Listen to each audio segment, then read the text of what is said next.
Assalamualaikum warahmatullahi wabarakatuh. Hai anak-anak hebat, berjumpa lagi dengan Ibu. Hari ini kita akan belajar tematik di muatan PPKN. Tapi sebelum belajar, marilah kita sama-sama membaca doa. Kita baca basmalah. Bismillahirrahmanirrahim.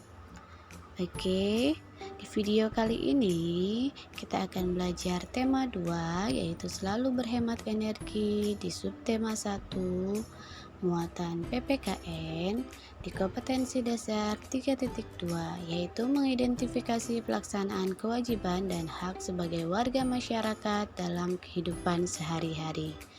Tujuan pembelajaran hari ini yaitu siswa dapat menghargai kewajiban dan hak warga masyarakat dalam kehidupan sehari-hari. Dan yang kedua, siswa dapat menunjukkan sikap disiplin dalam memenuhi hak dan kewajiban dalam kehidupan sehari-hari. Oke, jadi kita akan belajar tentang hak dan kewajiban. Apakah anak-anak tahu apa itu hak dan kewajiban? Jika belum tahu, yuk kita sama-sama mencari tahu ya. Anak-anak hebat, air dan listrik adalah sumber energi yang sangat penting dalam kehidupan kita. Banyak sekali ya, contohnya yang pertama untuk mandi, untuk minum, untuk memasak, dan mencuci pakaian. Demikian juga dengan listrik, banyak sekali alat penunjang kegiatan kita yang memerlukan listrik.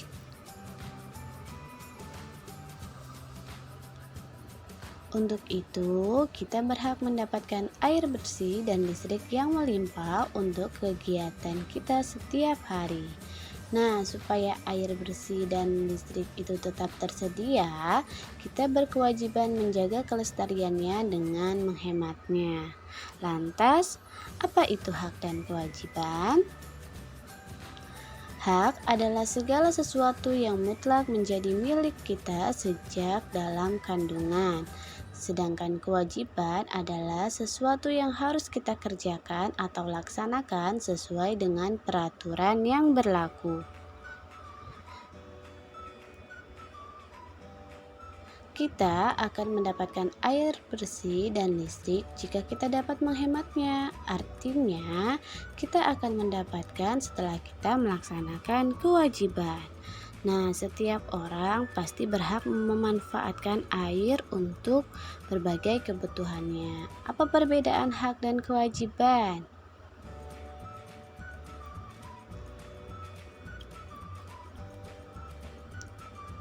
Oke, perbedaan hak dan kewajiban adalah kewajiban jika tidak dilaksanakan akan dikenakan sanksi atau hukuman, sedangkan hak apabila tidak dilaksanakan tidak dikenai sanksi atau hukuman. Nah, contoh hak dalam pemanfaatan air yang pertama itu adalah hak mendapatkan air bersih, yang kedua hak memanfaatkan air untuk minum, mandi, dan mencuci, yang ketiga hak mendapatkan aliran air lancar. Contoh kewajiban dalam pemanfaatan air yang pertama adalah menggunakan secukupnya, yang kedua menutup keran bila sudah penuh atau tidak digunakan lagi, yang ketiga tidak mencemari air ya. Setiap orang pasti memiliki hak dan kewajiban dan sangat penting buat kita untuk melaksanakan hak dan kewajiban dengan seimbang. Apa itu seimbang? Seimbang artinya melaksanakan hak dan kewajiban itu sesuai dengan porsi yang sama. Misalnya, menyalakan balang elektronik hanya untuk saat kita butuhkan saja. Mematikan lampu pada saat kita tidur adalah hal yang sangat sederhana yang dapat kita lakukan untuk menghemat energi listrik. Kita memang berhak memanfaatkan energi listrik untuk aktivitas kita sehari-hari. Namun penggunaannya harus dengan bijak ya.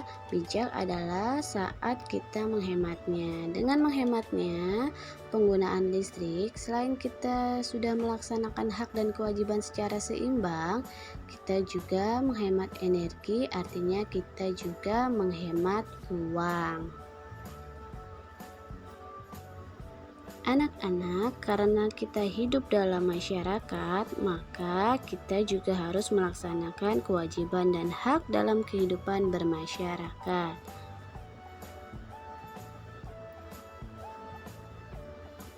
Oke, di sini ada contoh dari kewajiban dalam kehidupan bermasyarakat. Yang pertama, itu mentaati segala peraturan. Dengan mentaati peraturan berarti kita disiplin. Dengan disiplin hidup kita akan tentram dan teratur. Yang kedua, menjaga kebersihan. Dengan lingkungan yang bersih, kesehatan akan tetap terjaga. Dan yang ketiga, menjaga keamanan. Dengan lingkungan yang aman, hidup akan tentram dan damai. Yang keempat, saling tolong-menolong. Dengan tolong-menolong akan terjalin persatuan dan kesatuan. Itu adalah contoh dari kewajiban dalam kehidupan bermasyarakat. Kemudian, apakah contoh hak dalam kehidupan bermasyarakat? Nah, di sini ada beberapa contoh ya. Yang pertama, hak atas persamaan dan perlindungan, bahwa setiap anak itu berhak mendapatkan kesempatan yang sama untuk tumbuh dan berkembang, juga berhak mendapatkan perlindungan. Yang kedua, hak atas pendidikan, bahwa setiap anak berhak mendapatkan pendidikan yang layak. Yang ketiga, hak atas kesehatan. Setiap anak berhak mendapatkan jaminan kesehatan yang memadai.